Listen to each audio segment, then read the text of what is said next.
اللهم صل على سيدنا محمد يا رب صل وسلم دائما ابدا على حبيبي. خوشی مناتے ہیں تو یہ بھی اللاجیکل کام ہے سارے. کتنے لوگ ہیں مجھے ایک بات بتاؤ کہ جن کے بارے میں یہ فیصلہ ہو چکا ہے اللہ کی طرف سے کہ موت واقع ہو جائے گی؟ ہیں یا نہیں ہے؟ بولو نا. بہت سے مر چکے ہوں گے, کچھ کورونا سے مرے ہوں گے. ابھی ہمارے ایک جاننے والے ہیں, ان کا 15 سال کا لڑکے کو کل قتل کر دیا کسی نے, ٹارگٹ کلنگ میں یا کسی ڈکیتی میں. مجھے پوری ڈیٹیل معلوم نہیں. 15 سال کے لوگ بھی جا رہے ہیں, 20 سال کے لڑکے بھی جا رہے ہیں, 60 سال کے بھی جا رہے ہیں, 50 سال کے بھی جا رہے ہیں, اور وہ بھی خوشی منا رہے ہوں گے, پٹاخے پھوڑ رہے ہیں. آپ کی موت کا پیغام لے کے آ رہے ہیں, صحیح ہے نا. اور جن کی موت کا پیغام لے کے نہیں آ رہا, بہت سے نہیں بھی مریں گے, ایسا بھی ہوگا. تو ان کے بارے میں بہرحال یہ پیغام لے کر آ رہا ہے کہ آپ اس سال مریں گے تو نہیں, لیکن مرنے کے 1 سال قریب ہو جائیں گے آپ. آئی بات سمجھ میں؟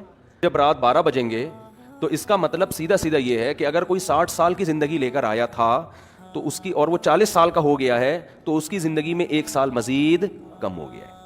کیا خیال ہے؟ غلط تو نہیں کہہ رہا؟ تو کون دنیا میں احمق اور بیوقوف ایسا ہے جو موت کے گھاٹ کے قریب جا رہا ہو اور جتنا قریب ہو رہا ہو مٹھائیاں کھا رہا ہو, وہ پٹاخے پھوڑ رہا ہو؟ اس کی میں ایک مثال دیتا ہوں. پشاور میں پھانسی گھاٹ تھا. آپ کو کراچی سے ٹرین میں بٹھایا گیا. بعض لوگوں کو پشاور میں پھانسی دی جاتی ہے, بعض کو لاہور میں. ہوتا ہے نا, لاہور کا مجرم ہے, یہ ملتان کا ہے, یہ وہاں جیل میں, تو لاہور فرض کر لیتے ہیں. اس کے اسٹیشن مجھے یاد ہیں.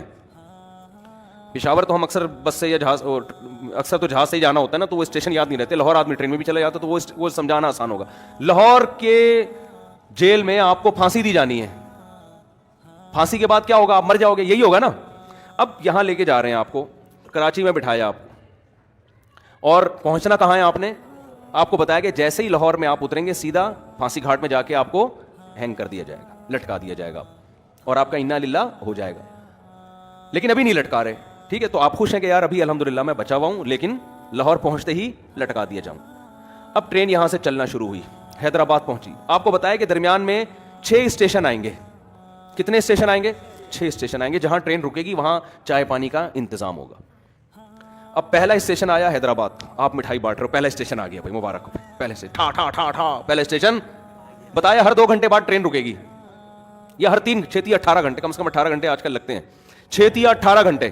ہر 3 گھنٹے کے بعد ٹرین کا اسٹے ہوگا. ٹرین چھوڑو, ڈائیو پہ آ جاؤ یار, کیونکہ ہر 3 گھنٹے بعد ڈائیو رکتی ہے نا. مثال ایسی دو جو بالکل ڈائیو میں جب بیٹھو تو آپ کو سمجھ میں آئے گا اچھا یہی میرے ساتھ دنیا میں بھی ہو رہا ہے. سمجھ میں آ رہی ہے بات؟ یہی میرے ساتھ کہاں ہو رہا ہے؟ دنیا میں. ڈائیو کراچی سے ڈائریکٹ جاتی ہے لاہور, پہلے نہیں جاتی تھی, اب جا رہی ہے. تو کراچی سے ڈائریکٹ لاہور جا رہی ہے. فرض کرو 18 گھنٹے کا سفر ہے, اور ہر 3 گھنٹے بعد, جب میں نے ڈائیو میں سفر کیا تو 3 گھنٹے بعد ہی اسٹے ہوتا تھا. اب پتہ نہیں شاید اسکیجول چینج ہو گیا ان کا. 3 گھنٹے بعد اسٹے ہوگا, تو 3 گھنٹے کے لحاظ سے 6 اسٹیشن درمیان میں 6 دفعہ اسٹاپ آئے گا. ڈائیو کا جو اسٹاپ کرے گی وہ کم سے کم 6 دفعہ اسٹاپ کرے گی. آپ بیٹھے, آپ کو پتا ہے بھائی جہاں میں لاہور میں اترا تو میری زندگی کے ایام ہوئے ختم. اب پہلا جب ڈائیو نے اسٹے کیا, پہلا جو اڈا آیا, پہلا جو ڈائیو کا اسٹینڈ آیا, وہاں پر اتارا, 3 گھنٹے آپ کے مکمل ہو گئے. آپ نے کہا 4تھا گھنٹہ شروع ہو رہا ہے, ٹھا ٹھا ٹھا ٹھا ٹھا, 3 کمپلیٹ ہو گئے, اب 4تھا, یعنی پہلا اسٹیشن ختم, اب اگلا شروع ہونے کی خوشی میں ٹھا ٹھا ٹھا ٹھا ٹھا. شراب بھی پی رہے ہو, ناچ بھی رہے ہو, انجوائے بھی کر رہے ہو. ہیپی نیا اسٹیشن, ہیپی نیا نیو اسٹینڈ. تو لوگ کہیں گے نا بھائی تو لگتا ہے موت کے خوف سے تو باولا ہو گیا ہے, تو کیا ہو گیا تیری. بعض دفعہ آدمی پر اتنا خوف ہوتا ہے, میں نے دیکھا ہے بعض لوگوں کو خوف سے ہنس رہے ہوتے ہیں کیونکہ دماغ الٹ جاتا ہے ان کا. حقیقت ہے یہ, جب بہت زیادہ خوف ہوتا ہے نا آدمی کے جو نروس سسٹم ہے وہ سارا آؤٹ ہو جاتا ہے, وہ بریک ہو جاتا ہے, اور آدمی الٹی باتیں کرنا. غم میں بھی بہت بعض لوگوں کو ہم نے دیکھا, بہت غم ہوا, شوق لگا, ہنسنا شروع کر دیا انہوں نے, تو یہ خطرناک ہوتا ہے. ڈاکٹر کہتے ہیں اس کو رلاؤ, ایسے مریضوں کو ڈاکٹر کہتے ہیں رلاؤ ان کو, کیونکہ بھائی غم ہے تو رونا چاہیے نا, ہنس کیوں رہا ہے یہ؟ تو اس سے بڑا پاگل ہے یہ جو نیو ایئر منا رہا ہے. اچھا اب اگلا اڈا آیا, پہلا آیا نا تو آپ نے مٹھائی اور انجوائے اور ٹھا ٹھا کلا بازیاں کھائیں اور زبردست جھنڈیاں لگائیں, بتیاں لگائیں. کوئی مولوی بیٹھا ہوا تھا وہاں, اس نے بولا تیرا دماغ خراب ہو گیا ہے, تو موت کے قریب ہو گیا ہے, تو پھانسی گھاٹ پہ جا رہا ہے, تو وہاں تو چھولے کھلکانے تھوڑی جا رہا ہے, تو وہاں پہ تیرے وہاں دال چاول کا انتظام تھوڑی ہے, تو مرے گا بھی. تو کہتا ہے ابے یار ایک تو یہ مولوی لوگ نا انجوائے نہیں کرنے دیتے لائف کو یار, ان کو کیا, ہم اگر ناچ لیتے ہیں نئے سال پہ یا نئے اڈے پہ یا مٹھائی کھلا رہے ہیں, تھوڑا سا انجوائے کر رہے ہیں, تھوڑا سا ہلا گلا ہو رہا ہے, ہیپی کہتی ہے, تو ان مولویوں کو پتہ نہیں کیا خوش کے بس 4 شادیوں میں ہی کہتے ہیں انجوائے ہے, باقی تو کسی چیز میں نہیں ہے. یہ پاگلوں کی طرح 4 شادیاں کرو, بچے پیدا کرو, اسی کو انجوائے کرو. یہ کیا انجوائے ہے یار؟ انجوائے تو یہ ٹھا ٹھا ٹھا ٹھا ٹھا. تو مولوی آپ پہ ہنسے گا, بولے گا تیری مرضی ہے بھائی, تیری مرضی ہے. میں تو تجھے اس لیے کہہ رہا ہوں کہ میرا تو خیال تھا کہ تیرا دماغ یا تو الٹ گیا ہے, تو تیری کھوپڑی کیا ہو گئی ہے, گھوم گئی ہے. تو کہہ کہ چلو کھوپڑی گھومی ہے صحیح ہے, لیکن انجوائے کر رہا ہوں نا, تو کیا خوش ہونے کے لیے بھی کوئی لاجک چاہیے؟ تو اس سے مولوی کوئی عقل مند ہوگا, وہ کہے گا دیکھ بھائی عقل کا تقاضا ہے کہ چونکہ تو موت کے قریب ہو رہا ہے نا, موت کے قریب ہو رہا ہے, تو اگر تو غیر مسلم ہے تو الٹا ناچ, سیدھا ناچ, شراب پی. ہم تو کہتے ہیں تو پھانسی سے پہلے بھی کافی پی کے انجوائے کرتا ہوا مر. اچھا ہے, تجھے انجوائے کرنے کے لیے کوئی لاجک نہیں چاہیے, بھلے تو اس کی لاجک بنتی نہ ہو خوش ہونے کی, لیکن تو غیر مسلم کو کوئی لاجک نہیں چاہیے. وہ کہہ رہے خوش ہونے پر گورنمنٹ کی طرف سے کوئی پابندی نہیں ہے, کوئی بھی کسی بھی ٹائم پہ خوش ہو سکتا ہے. چلو پھانسی کے پھندے پہ جا رہا ہے تو وہ یہ سوچ سکتے ہیں کہ یار چلو غم کے موقع پہ اگر خوش ہو کے جاؤ تو اچھا ہے نا, ٹینشن لے کیوں. لیکن جب مسلم ہوگا نا, مسلم ہوگا تو وہ یہ کہے گا کہ مولوی اس کو سمجھائے گا کہ دیکھ تو موت کے قریب ہو رہا ہے, تھوڑا سا اللہ اللہ کر لے, تھوڑا سا کیا کر لے, ساری زندگی جو تو نے بدماشیاں کی ہیں جس کی وجہ سے بھی تو نے پھندے پہ لٹکانے لے کے جا رہے ہیں, اتنے لوگوں کے خون کیے ہوئے, توبہ کا ٹائم ہے, استغفار کر لے, توبہ کر لے, جو لوگوں کے قرضے لیے ہوئے ہیں واپس کر دے. جیسے ہم چاہتے ہیں اب لٹکنا تو ہے تو نے, لیکن دنیا میں تو تیرا بیڑا غرق ہو گیا, وہ ٹھکانہ تیرا اچھا ہو جائے. اول تو کوئی غیر مسلم بھی عقل مند ہوگا نا, وہ کہے گا جو آخرت کو نہیں مانتا وہ بھی کہے گا یار یہ خوش ہونے کا موقع ہے نہیں, مصنوعی خوشی ہے. وہ بھی کہے گا یار کسی اور بات پہ خوش ہو جاؤں گا میں, یہ سمجھ میں نہیں آ رہی.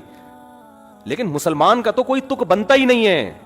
اب اگلا اڈا آیا, 3 گھنٹے پھر پورے ہو گئے, پھر آپ ٹھا ٹھا ٹھا کر رہے ہو, اور بالکل اب لاہور پہنچنے میں صرف 3 گھنٹے رہ گئے, تو آپ خوشی سے باولے ہو گئے, بالکل پاگل ہو گئے آپ خوشی میں. او بھائی اب تو انجوائے کرو, 60ویں سالگرہ بھی لوگ منا رہے ہیں, 90 سال کا ہوتا ہے تو بھی کیک کاٹ رہا ہوتا ہے سالگرہ کے.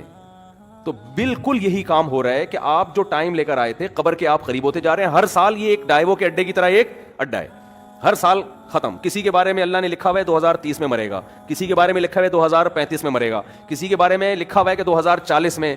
میرا خیال ہے ہم میں سے اس وقت کوئی بھی ایسا نہیں ہے جو 3000 میں مرے گا جا کے, اس سے پہلے سب کا انا للہ ہو چکا ہوگا. یہاں تک کہ جو آج بچہ پیدا ہو رہا ہے نا, شاید 2030 تک وہ بھی زندہ نہ رہے, 3000 تک وہ بھی زندہ نہ رہے.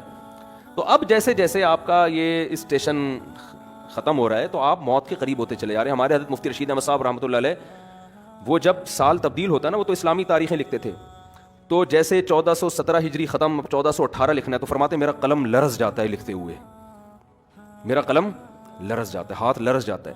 لے بھائی زندگی کی ایک اور شام ختم, زندگی کی ایک اور شام. کتنی تیزی سے مجھے یاد ہے, میں جب ہم پہلے تاریخیں لکھتے تھے 1991, بہت جگہوں پہ تاریخ لکھتے تھے, وہ بھی ایک دور تھا نا. ہم کیا لکھتے تھے 1991, پھر 1992 آیا. اب اس زمانے کو یاد کرتے ہیں, یار اس وقت تو زندہ رہنے کے بہت ایام تھے ہمارے پاس, اور اب ہوتے ہوتے ٹھک ٹھک ٹھک ٹھک ٹھک.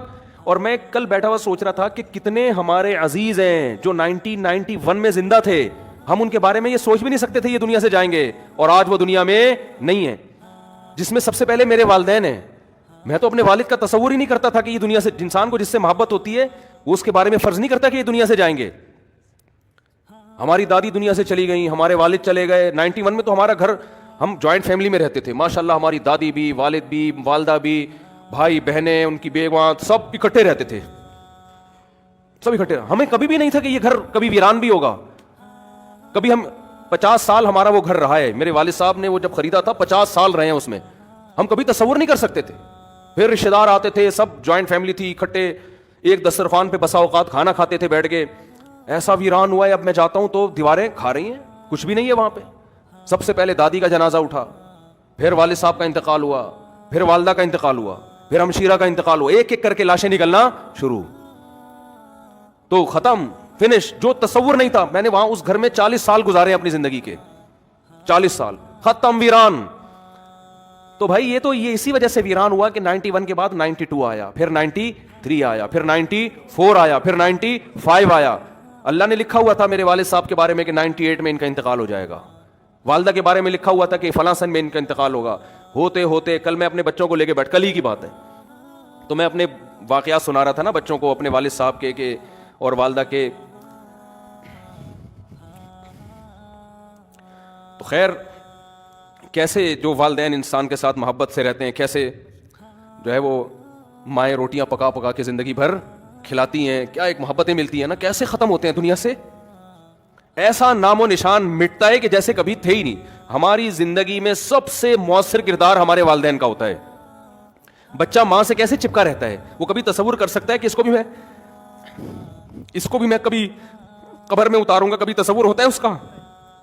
سب سے قریبی انسان کے اس کی ماں ہوتی ہے. کبھی سوچ سکتا ہے کہ ایک دن میں اس کو اپنے ہاتھوں سے قبر میں ڈال کر آؤں گا؟ کبھی سوچ سکتا ہے وہ؟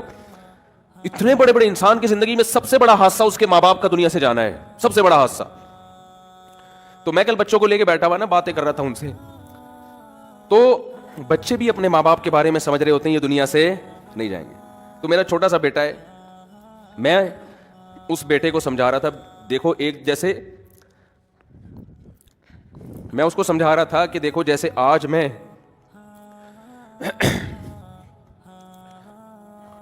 تمہارے سامنے اپنے والدین کی باتیں کر رہا ہوں نا کہ ونس اپون اے ٹائم, تو کل تم بھی اپنے بچوں کے بارے میں, بچوں کے ساتھ ہمارے بارے میں بات کر رہے ہوگے, سمجھ رہے ہیں؟ کل تم بھی اپنے بچوں کے سامنے بات کر رہے ہوگے کہ ہمارے ایک ابو بولو ہوا کرتے تھے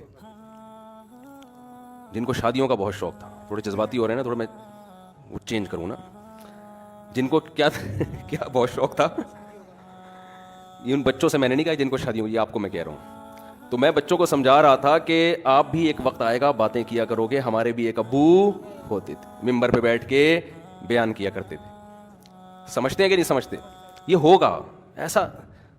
پھر گھر والوں کو تو میں نے نہیں کہا کہ آپ یوں بھی کہو گے آپ کی ایک امی ہوا کرتی تھیں, وہ تھیں نہیں, وہ ہمیشہ الحمدللہ.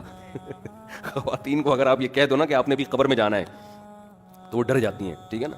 تو میں اپنے مثال دے رہا تھا, والدین کا لفظ میں نے کہا ہی نہیں احتیاطاً. میں نے کہا دیکھو ایک دن آپ بھی بیٹھ کے بات کرو گے کہ ہمارے بھی ایک ابو ہوا, یہ میں نے نہیں کہا کہ یہ کہو گے کہ ہماری بھی ایک امی ہوا کرتی تھیں, یہ نہیں کہا. وہ انشاءاللہ ہمیشہ زندہ رہیں گی. اپنے اوپر رکھ کے میں نے کہا دیکھو آپ یہ فیصلہ کریے, آپ کو میں حربے سکھا رہا ہوں, گھر میں جا کے ایسا نہ بول دیں کہ بیٹا تم ایک دن اپنی ماں کو اپنے ہاتھوں سے قبر میں اتارو گے.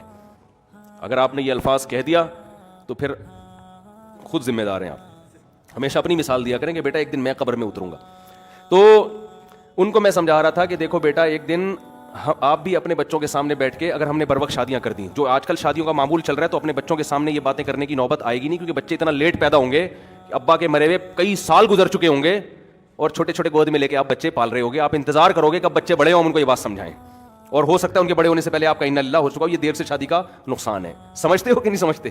بچوں کو تربیت دینے کا ٹائم ہی نہیں ملتا انسان کو, بات سمجھانے کا موقع ہی نہیں ملتا, خود بڈھا ہو چکا ہوتا ہے وہ. آپ کی جوانی میں آپ کی اولاد جوان ہو جانی چاہیے. تو میں ان کو سمجھا رہا تھا دیکھو ایک دن آئے گا کہ آپ بھی بیٹھ کے یہ باتیں اپنی اولادوں کو بتا رہے ہو کہ ہمارے ونس اپون اے ٹائم ایک عدد ہمارے بھی ابو ہوا کرتے تھے, یہ کرتے تھے, یہ باتیں کرتے تھے, اس بات پہ غصہ کرتے تھے, وغیرہ وغیرہ. تو اتنی تیزی سے زندگی کے ایام میرے بھائی گزر رہے ہیں, قبرستان آباد ہو رہے ہیں, مر مر کے لوگ دھڑ دھڑ, اور بحریہ ٹاؤن میں دل اٹکے ہوئے ہیں, بحریہ ٹاؤن میں پلاٹ, بحریہ ٹاؤن میں گھر. ابے تو کیا کرے گا سر, تو دیکھ تو صحیح ہے, بہت خوبصورت ہے بحریہ ٹاؤن, میں بھی گیا ہوں 2-3 دفعہ, واقعی بڑا خوبصورت ہے. لیکن آدمی دیکھتا ہے کہ یار تو میری زندگی کا 1 سال ختم, تو میرے لیے کیا کرنا ہے یار, خوبصورت ہو یا بدصورت ہو, میں نے کرنا کیا ہے. جتنا بھی دیکھو جو پھانسی کے پھندے کی طرف جا رہا ہے نا لاہور, ہر 3 گھنٹے بعد ایک اڈا ختم ہو رہا ہے اور قریب ہوتا جا رہا ہے, تو وہ اتنے کھیت اور وہ جو کھلیان اور بلڈنگوں کو دیکھ کے کبھی متاثر نہیں ہوگا. کہہ رہے اپنے دوستوں سے کہے گا یار یہ تمہارے لیے ہیں, یہ میرے لیے نہیں ہے. حتیٰ کہ جب لاہور اسٹیشن کے قریب پہنچے گا تو اس کو بحریہ ٹاؤن نظر آئے گا. اب لوگ کہیں گے اس پھانسی پہ لٹکنے والے کو کہ دیکھ کیا خوبصورت بحریہ ٹاؤن, کیا وہ کہے گا تیرے لیے ہے, میرے لیے نہیں ہے, میرے تو پاؤں قبر میں لٹکے ہوئے ہیں. تو بھائی جیسے اس پھانسی کے پھندے کے پاؤں قبر والے کے پاؤں قبر میں لٹکے ہوئے نا, ہم سب کے لٹکے ہوئے ہیں قبر میں. یہ اس خوش فہمی میں نہ رہے کہ وہ جا رہے ہیں ہم نہیں جا رہے. کوئی پتہ نہیں اگلے سال ہم میں سے آپ میں سے کون زندہ رہتا ہے کون نہیں رہتا, اور رہ لے تو اگلے سال نہ تو 20-30 سال کے بعد, وہ بھی جب آپ بہت زیادہ صحت کو مینٹین رکھو پھر بھی امکان ہے کہ شاید بچ جاؤ, ورنہ جو لائف اسٹائل ہے اس میں تو ویسے بھی بحریہ ٹاؤن وغیرہ کی پھٹیک پالنی نہیں چاہیے انسان کو. میں نہیں کہہ رہا بحریہ میں پلاٹ نہ لیں, لوگ میری ان باتوں کا غلط مطلب لیں, دل نہ لگائیں, سمجھ رہے ہو نا, دل وہاں لگائیں جہاں جا رہے ہیں آپ. ظاہر ہے دنیا میں رہنا ہے تو پلاٹنگ بھی ہوگی اور انویسٹمنٹ بھی ہوگی, کھانا پینا ٹھیک ہے کرتا ہے انسان. جیسے جو پھانسی کے پھندے کی طرف جا رہا ہے وہ بھی راستے میں پانی تو پیے گا نا, کھانا بھی کھائے گا, انجوائے تو کرے گا جو تھوڑی بہت لائف کے ایام رہ گئے ہیں, دل نہیں لگائے گا ان چیزوں سے. سمجھتے ہو کہ نہیں سمجھتے؟ نہیں سمجھ رہے تو آگے تھوڑے دنوں میں قبر میں اتر کے کھوپڑی میں سب باتیں انشاءاللہ سمجھ میں آ جائیں گی. پھر وہاں جا کے قبر میں کرنا ٹھا ٹھا ٹھا ٹھا ٹھا. سمجھ رہے؟ جس دن قبر میں اترو نا, مرنے کا ٹائم, ڈاکٹر آ کے بتا دے آپ کی زندگی میں 1 گھنٹہ رہ گیا ہے, تو آپ کہنا یار 2021 میں نے ٹھا ٹھا ٹھا, 22 پہ میں نے ٹھا ٹھا ٹھا کیا تھا, 1 سال گزر گیا تھا, اس کا مطلب اب میں 59 کا یا 60 کا ہو گیا, میری زندگی کے سارے سال ختم ہو گئے. واہ رے واہ, ڈاکٹر کو ہی اڑا دے لگے. سمجھ رہے؟ تو ایسے ہی ٹھک ٹھک ٹھک کر کے زندگی کا ایام ختم. تو یہ رونے کا ٹائم ہے, سال ختم ہو گیا, اللہ سے توبہ استغفار کر لو. اے اللہ جو ماضی میں ہم سے گڑبڑیں ہو گئیں معاف کر دے, اگلے سال تو نے زندگی دی تو وہ گڑبڑیں نہیں کریں گے. سمجھ رہے ہو؟ جو لوگوں کے پیسے, اور یہ تکلف نہ کیا کرو, ہیپی نہیں ہو یار اور کوئی کمی کوتاہی ہو تو معاف کر دیں, یہ تکلف ہے. آپ کو پتہ ہے, سب کو پتہ ہے, کوئی دل سے معافی نہیں مانگ رہا. ایک صاحب بچ پہ جا رہے تھے, مجھے کہنے لگے میں آپ معاف کر دیں. میں نے کہا میں نہیں کر رہا, 500 روپے دے گا تو معاف کروں گا, ورنہ نہیں کروں گا. میں سیدھی سی بات, 500 روپے دے دے میں تیرے کو معاف کر دوں گا. پھر بھی نہیں دیے اس نے. تو کہہ رہے میں نے آپ کا کیا بگاڑا ہے جو آپ مانگ رہے ہیں؟ جب میں نے کہا تو نے بگاڑا نہیں تو معافی کیوں مانگ رہے تو؟ اگر بگاڑا ہے تو میں 500 روپے دے گا تو معاف کروں گا, ورنہ. تو جب بھی کوئی اس طرح کیا کرے نا معاف کر دیں, بولے 500 روپے دے دے معاف کر دوں گا, فری پکڑ میں نہیں کیا کرو. صحیح ہے؟ تو یہ تکلفات ہیں, چھوڑ دو ان کو. یہ تکلفات ہیں. جو کرنے کا کام ہے توبہ استغفار کر لے آدمی, اور جو ہے وہ حقوق العباد ہیں وہ لوٹا دے ان کو. آئندہ کے لیے عزم کرے, یار جو ہو چکا ہو گیا, آئندہ انشاءاللہ. جب ابتدا ہی گناہ سے ہو رہی ہے, نحوست سے سال کی ابتدا ہو رہی ہے, تو اس کا مطلب اللہ کو آپ نے بتا دیا ہے کہ اللہ میرا آئندہ بھی یہی پروگرام ہے. تو ان چیزوں سے, آتش بازی سے اور یہ ہیپی نیو ایئر وغیرہ سے منع روکیں اپنے آپ کو. لوگوں کو کرنے دیں جو کر رہے ہیں, آپ بچے رہیں اس سے. اور یہ لوگ حسرت اور افسوس کریں گے اس وقت جب ان کی موت ان کے سر پہ آ کے کھڑی ہوگی. ابھی ان کو ہنسنے دیں, آپ تھوڑی دیر اللہ اللہ کر کے رو لیں, کل آپ ہنسیں گے یہ روئیں گے. تبھی قرآن کہتا ہے نا کہ ان الذین آمنوا, وہ سورہ مطففین کی آخری آیات ہیں, وَإِذَا مَرُّوا بِهِمْ يَتَغَامَزُونَ وَإِذَا انقلبوا إِلَىٰ أَهْلِهِمْ انقلبوا فَكِهِينَ فَالْيَوْمَ الَّذِينَ آمَنُوا مِنَ الْكُفَّارِ يَضْحَكُونَ. قرآن کہہ رہا ہے آج یہ لوگ دینداروں پہ ہنس رہے ہیں, کل دیندار ان پہ ہنسیں گے. جو دین کو فالو کرتے ہیں وہ کل ان کے اوپر ہنسیں گے کہ تم نے اپنی زندگی کس فضول چیز میں برباد کر لی. اللہ تعالیٰ سمجھنے کی, عمل کی توفیق دے. اللهم صل على سيدنا محمد يا رب صل وسلم دائما أبدا على حبيبي